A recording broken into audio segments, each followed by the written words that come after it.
सभी साथियों को जय भीम जय संविधान। साथियों, आज के इस वीडियो में हम एक बड़ी और बेहद ही दुखद खबर पर चर्चा करेंगे। अभी सभी भारतीयों का नजर नम आंखों से उन्नाव रेप केस की तरफ है।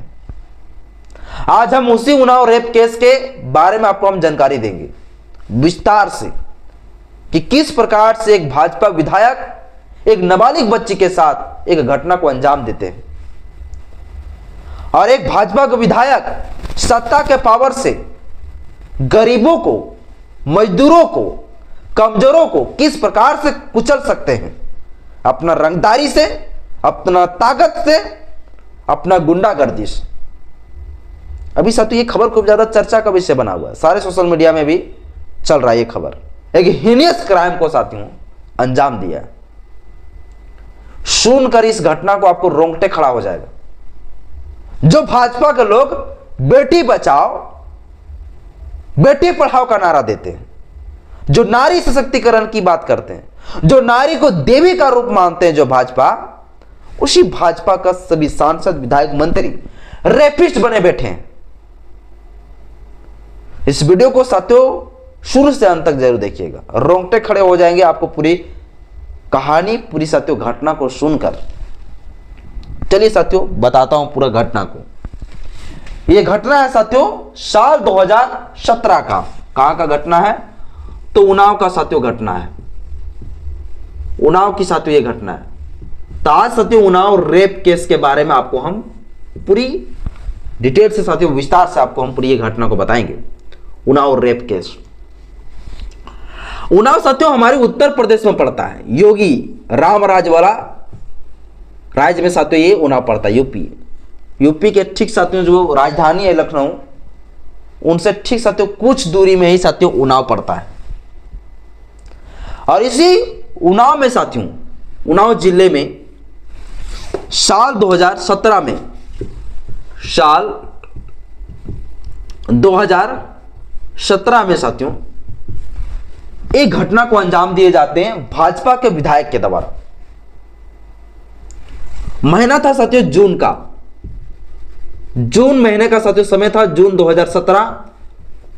और इस समय साथियों एक लड़की अपना नौकरी के तलाश के लिए पहुंचती है माननीय, अब तो माननीय नहीं, मूर्ख, दरिंदा कर सकते हैं, अपराधी विधायक के पास। और उस विधायक का साथियों नाम रहते हैं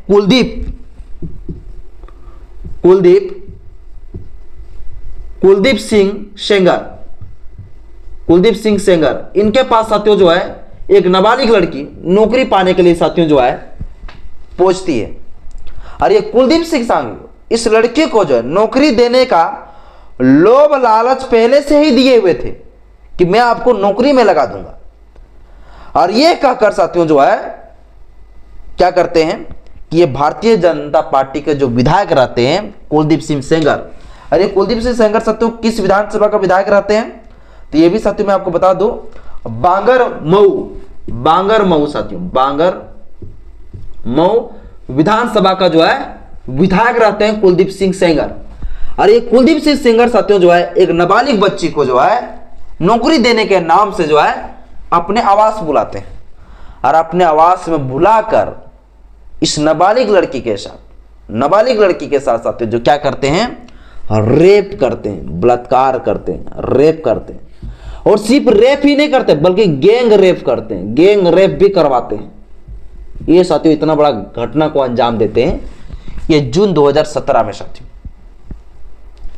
पहले नौकरी देने के नाम पर लोभ लालच देकर बुलाया, फिर उसे जो उनके साथ रेप किया, गैंग रेप करवाएं। इसके बाद उन्होंने धमकी दिया वो विधायक कि अपने घर और परिवार के लोगों को अगर इस बारे में बताओगे तो सभी को मारे जाओगे, सभी लोगों को मार दूंगा, ये धमकी देता है। फिर भी साथियों उसका तो इज्जत तो जा ही चुकी थी उस लड़की का। उन्होंने जो है दिल पे पत्थर रखकर अपने घर और परिवार के लोगों को जो है बता दिया सारी घटना को। इसके बाद जो ये नाबालिग लड़की थी, उस नाबालिग लड़की के साथियों जो पिताजी थे, उनका पिताजी साथियों जो न्याय मांगने के लिए गुहार लगाने शुरू किए। ये घटना हुआ साथियों जून 2017 में, और उनके पिताजी, उस बच्ची का, उस लड़की का पिताजी और वो लड़की साथियों जो है थाना आते जाते रहे एफआईआर दर्ज कराने के लिए। लेकिन साथियों इतना ज्यादा इस कुलदीप सिंह सेंगर का रुतबा था, इतना ज्यादा रंगदारी था सत्ता का, कि सत्ता के ये रंगदारी के पावर से ये एफआईआर भी दर्ज होने नहीं दे रहे थे थाने में। जब लड़की का पिताजी और जब लड़की थाने साथियों दौरा लगाते रहे और जून 2017 से मार्च 2018 हो गए, 2018 हो गए, मार्च 2018 तक सबसे पहले तो एफआईआर दर्ज ही नहीं किया गया। पुलिस वाले इतना ज्यादा जो है इस रंगदार कुलदीप सिंह सेंगर से डरते थे कि पुलिस वाले जो है उसका रसूख और रुतबे के वजह से जो है पुलिस वाले एफआईआर दर्ज नहीं कर रहे थे उनके खिलाफ, उस विधायक के खिलाफ। और समझ सकते हैं घटना हुई जून 2017 में। जून 2017 से लेकर मार्च 2018 तक जो है लगातार चक्कर काटता रहा, एफआईआर दर्ज नहीं किए जा रहे थे। तो अंत में साथियों जो है एफआईआर दर्ज किए गए मार्च 2018 में। बहुत ही कोशिश के बाद जब आंदोलन होना शुरू हुआ, जब जन आंदोलन हुआ, तब जाकर साथियों जो है मार्च 2018 में एफआईआर दर्ज किए गए। तो एक सत्ता में रहने वाले जो पावरफुल व्यक्ति होते हैं वो किस कदर साथियों जो है अपना सत्ता का पावर दिखाते हैं, किस तरह से उसका रंगदारी होता है, आप समझ सकते हैं। यहीं तक नहीं साथियों, अब देखिए जब इनका पिताजी न्याय की पूरी मांग करने लगे तो इनका पिताजी को साथियों क्या किए गए, झूठे जो है मुकदमे में फंसा दिया गया, झूठे मुकदमे में फंसा दिया गया। और झूठे मुकदमे में फंसाकर उस लड़की के पिताजी को जेल में डाल दिया। और जेल में साथियों डालकर जब उसे पुलिस कस्टडी में लिया तो पुलिस अपनी कस्टडी में साथियों से उसे हत्या कर दिया। उसके हत्या कर दिया। यानी कि एक पीड़िता, वो लड़की जो अपनी न्याय की मांग कर रहे थे, न्याय की अपील कर रहे थे, जिनके पिताजी न्याय की अपील कर रहे थे अपना बेटी के लिए, और उनके पिता को ही जो है सबसे पहले झूठ मूठ के मुकदमे में फंसाकर उसे पुलिस कस्टडी में लिया और पुलिस कस्टडी में उसे साथियों हत्या कर दिया गया मारकर। और ये सत्य मैं नहीं बल्कि पोस्टमार्टम की रिपोर्ट में ये निकल के आया कि पुलिस ने जो है मार दिया गया, उसे पुलिसों के द्वारा मारा गया। और ये दबाव किसका था, तो ये साथियों कुलदीप सिंह सेंगर का था, जो भाजपा विधायक थे। इन्हीं के दबाव में पुलिस ने क्या किया, इनके पिताजी को अरेस्ट किया और फिर दबाव में साथियों इनको जो मरवा दिया। एक पीड़िता न्याय की मांग करती रही, उनके पिता को भी हत्या कर दिए और इनका बेटी को भी जो है न्याय नहीं मिलने लगा। पिताजी को साथियों मारा गया। उस समय था साथियों 4 अप्रैल 2018 को गिरफ्तार किया। और इसी 2018 में ही साथियों क्या किए गए, उनके पिताजी को जो है हत्या कर दिया गया थाना में। इसके बाद अब उनका बेटी जो एक न्याय की जो है उम्मीद लगाए बैठी थी, वो हिम्मत नहीं हारी इतना कुछ हो जाने के बाद भी। 8 अप्रैल 2018 को उनका बेटी यानी पीड़िता जिनके साथ गैंगरेप हुए थे, वो जो है योगी आदित्यनाथ का जो है उस आवास पहुंचते हैं, मुख्यमंत्री आवास पहुंचते हैं और वहां खुद के शरीर में जो है पेट्रोल डालकर जलाने की कोशिश करते हैं, और तब साथियों जाके जो है ये पूरी तरीके से जो है ये मामला जो है पूरा संज्ञान में सरकार लेती है। और सरकार जब साथियों इस चीज को संज्ञान में लेती है, तब जाके जो है 10 अप्रैल को जो है इस पूरा केस को जो है सीबीआई के हाथ में सौंप दिए जाते हैं। इसके बाद 13 अप्रैल को 13 अप्रैल को ये जो कुलदीप सिंह रहते हैं, 13 अप्रैल 2018 को ये कुलदीप सिंह जो होते हैं, ये साथियों कुलदीप सिंह जो होते हैं सेंगर, इनको साथियों अरेस्ट किए जाते हैं। 13 अप्रैल 2018 को अरेस्ट किए जाते हैं। किस किस मामले में? रेप, गैंग रेप के मामले में साथियों इसे गिरफ्तार किए जाते हैं। और साथ ही साथ जो उनके पिता के साथ जो घटना हुई थी, जिनको उनके पिताजी को मारे गए थे थाने में, पुलिस कस्टडी में, इसके आरोप में भी जो है इसे गिरफ्तार किए जाते हैं, अरेस्ट हो जाते हैं। अब तो किसी तरह से तो अरेस्ट हो गए, लेकिन ये बहुत ही बड़ी जो है जीत उस लड़की के लिए नहीं था। तो इतना साथियों घोर अन्याय होने के बाद जाके साथियों उस विधायक को जो है अरेस्ट किए जाते हैं, गिरफ्तार किए जाते हैं। आप समझ सकते हैं कि एक विधायक को जो है, जो सत्ता में हो, वो कितना पावरफुल होते हैं। तब जाके उससे जो है गिरफ्तार किए गए, अरेस्ट किए गए। अब अरेस्ट तो हो गए। इसके बाद साथियों अब जो पीड़िता थे उनको उम्मीद था कि अब मुझे न्याय मिलेगा, अब इसे सजा सुनाए जाएंगे। अब साथियों हुआ भी ऐसा ही, लेकिन उससे पहले 28 जुलाई 2019 की बात है साथियों। 28 जुलाई 2019 की बात है। 28 जुलाई 2019 को जब एक लड़की अपना वकील के साथ अपने चाचा से जेल मिलने जा रहे थे, तो उसी समय साथियों ये भाजपा के विधायक, हालांकि वो जेल में थे, लेकिन उसके इशारे में, उनके इरादे में उन्होंने साथियों ट्रक चढ़वा दिया। जिस गाड़ी से वो पीड़िता, वो लड़की अपने वकील, अपने चाची चाचा के साथ जा रहे थे मिलने के लिए, उसी गाड़ी में ट्रक चढ़वा दिया ताकि उस लड़की को न्याय ना मिले। अब जब ट्रक चढ़वा दिए, ट्रक जब उसमें टक्कर दिए तो उनकी चाची का डेथ हो गई, 2 चाची का डेथ हो गया, वकील का डेथ हो गया, लेकिन वो लड़की किसी तरह से जिंदा रही। 90% वो घायल थी, लेकिन फिर भी वो किसी तरह बच पाई। जो पीड़िता थी, जिसके साथ गैंगरेप हुआ था, जिसको लेकर इतनी बड़ी घटना को अंजाम दे रहे थे ये विधायक, यानी खुद को बचने के लिए, निर्दोष साबित करने के लिए, किस कदर ये भाजपा के विधायक लोग जो गुजर सकते हैं, आप सोच भी नहीं सकते। सोचिए क्या क्या कर रहे हैं। अब साथियों जो है आगे मैं बताता हूं। इसके बाद साथियों क्या होता है, अब तो सोच लीजिए उनका पिताजी को पहले मार दिए गए पुलिस कस्टडी में ही। जब ट्रक के द्वारा हमला किए गए तो उनके चाची चाचा जो थे उनकी डेथ हो गई, उनका जो एडवोकेट थे वो एडवोकेट का भी डेथ हो गया।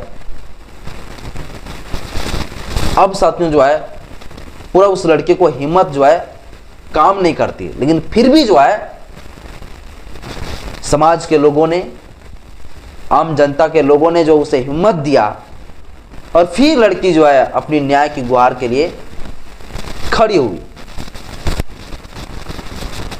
और साथियों जो है 1 अगस्त 2019 को साथियों सुप्रीम कोर्ट ये मामला पहुंचा, और सुप्रीम कोर्ट में साथियों क्या किया, सुप्रीम कोर्ट ने इस जो केस था, जो स्थानीय अदालत में चल रही थी, उस केस को साथियों दिल्ली हाई कोर्ट में ट्रांसफर कर दिया ताकि निष्पक्ष तरीके से काम हो सके। क्योंकि स्थानीय अदालत में साथियों घटना घट रही थी, स्थानीय अदालत में जो है रुतबा दिखा रहे थे वो भाजपा विधायक। इसीलिए साथियों जो सुप्रीम कोर्ट जब ये मामला पहुंची तो सुप्रीम कोर्ट ने दिल्ली हाई कोर्ट में इस मामले को जो है ट्रांसफर कर दिया।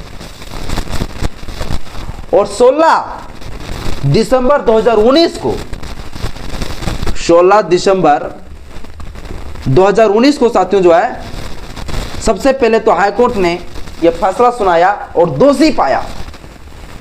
किस मामले में दोषी पाया? जो उनके पिता की हत्या हुए थे, जो ट्रक से जो है कुचले थे, उनके मामले में जो है दोषी पाया गया और साथियों आजीवन कारावास की सजा सुना दिया गया। सोच सकते हैं, आजीवन कारावास की सजा सुना दिया गया 16 दिसंबर 2019 को, आजीवन कारावास की सजा। साजिश के तहत जो मारे गए थे वो 7 साल की सजा। जो ट्रक वाला साथियों जो घटना था, और जो उधर थाने में जो पुलिस कस्टडी में मारा गया उसके तहत साथियों 10 साल की सजा, और टोटल मिलाकर साथियों जो आजीवन कारावास की सजा सुनाए गए। तो फिर साथियों में यह मामला आगे पहुंचती है और साल पहुंच जाते हैं 2025। अभी साथियों 23 दिसंबर के दिन साथियों, 23 दिसंबर के दिन, 23 दिसंबर 2025 के दिन साथियों, 23 दिसंबर 2025 के दिन जो है दिल्ली हाईकोर्ट का एक फैसला आता है इसी केस पर। और क्या कहता है कि यह जो अपराधी है इसे बेल स्वीकार किया जाए, और बेल साथियों दे देते हैं, जमानत दे देते हैं, यह कहते हुए कि ये जो लड़की थी, नाबालिग लड़की, इनके साथ जो रेप और गैंगरेप जो हुए हैं ये उतनी हीनियस क्राइम नहीं है। और ये हीनियस क्राइम साथियों क्यों नहीं बताते, ये थोड़ा सा आपको साथियों मैं बता देना चाहता हूं। अगर कोई भी जनप्रतिनिधि, कोई पब्लिक सर्वेंट, अगर कोई पब्लिक सर्वेंट में होते हुए और किसी जनता के साथ, किसी पब्लिक के साथ अगर कुछ इस प्रकार से कृत्य करता हो तो इसको हीनियस क्राइम में गिनती किया जाता है, और इसको एक बड़ा ऑफेंस साथियों इसको माना जाता है, क्योंकि वो जनप्रतिनिधि है। और फिर भी जनप्रतिनिधि होते हुए किसी व्यक्ति के साथ इस तरह से करता है तो एक बड़ा ऑफेंस इसको साथियों माना जाता है। तो दिल्ली हाईकोर्ट के जस्टिस ने कहा कि यह हीनियस क्राइम उतना नहीं है। मैं नहीं मानता हूं कि यह व्यक्ति पब्लिक सर्वेंट था, यह साथियों दिल्ली हाईकोर्ट के जस्टिस का कहना था। और यह कहते हुए उस कुलदीप सिंह सेंगर को, भाजपा के विधायक को, बेल दे देते, जिसको न्याय की उम्मीद थी, जिस पीड़िता को, उसे न्याय का उम्मीद पूरा खत्म कर देते, उसको बेल मिल जाता है। तब साथियों ये मामला जो जब पूरी दबाव में पड़ता है जनता का, तब ये मामला फिर पहुंचते हैं सुप्रीम कोर्ट। और कल के दिन साथियों सुप्रीम कोर्ट ने इस बेल को जो है खारिज कर दिया है, इस बेल पर स्टे लगा दिया है। और यह स्टे साथियों इसलिए लगा दिया, और हमारे जो सुनवाई कर रहे थे जस्टिस, वो 3 जस्टिस थे साथियों, 3 जस्टिस वाली बेंच थी, जिसमें सूर्यकांत जी, चीफ जस्टिस ऑफ इंडिया, खुद जो है इस चीज को साथियों रोक लगाया कि कुलदीप सिंह सेंगर को जो है बेल नहीं मिलना चाहिए। और चीफ जस्टिस ने यह भी कहा कि हालांकि दिल्ली हाईकोर्ट ने अगर इस तरह से कहा तो ये उसका गलती भी हो सकती है, अनजाने में गलती हो जाती है। आप समझ सकते साथियों, हाईकोर्ट के जस्टिस को अनजाने में गलती हो जाता है, और किसी अपराधी को, किसी रेपिस्ट, बलात्कारी को जो है बेल दे दिए जाते हैं। तो इस देश में भाजपा का विधायक और सांसद और मंत्रियों के ऊपर कितना रेप का केस है यह तो आप लोगों को कई बार हम डेटा बता चुके हैं। लेकिन ये भाजपा के लोग जो नारी सशक्तिकरण की जो बात करते हैं, बेटी बचाओ बेटी पढ़ाओ की जो बात करते हैं, ये साथियों क्या ये लोग बेटी बचाएंगे, क्या ये लोग बेटी को पढ़ाएंगे? आप किस पर ये उम्मीद करते हैं? यह देश साथियों भाजपा के हाथ जब तक ले रहेंगे तब तक इस देश का बेटी सुरक्षित नहीं रहेगा। उन्नाव रेप केस की साथियों जो घटना है पूरा झकझोर के रख दिया पूरा देश। क्या अनेक लड़की जिनके साथ रेप होता है वो जब न्याय के लिए मांग करती है तो उनके पहले पिताजी को मार दिए जाते हैं, फिर उनके वकील को मार दिए जाते हैं, ताकि जो है एक दरिंदे, एक रंगदार विधायक को कुछ ना कर सके। इसलिए तो एक विधायक और एक सांसद, एक मंत्री साथियों जो भाजपा के रहते हैं उसका कितना रसूख होते हैं आप समझ सकते हैं।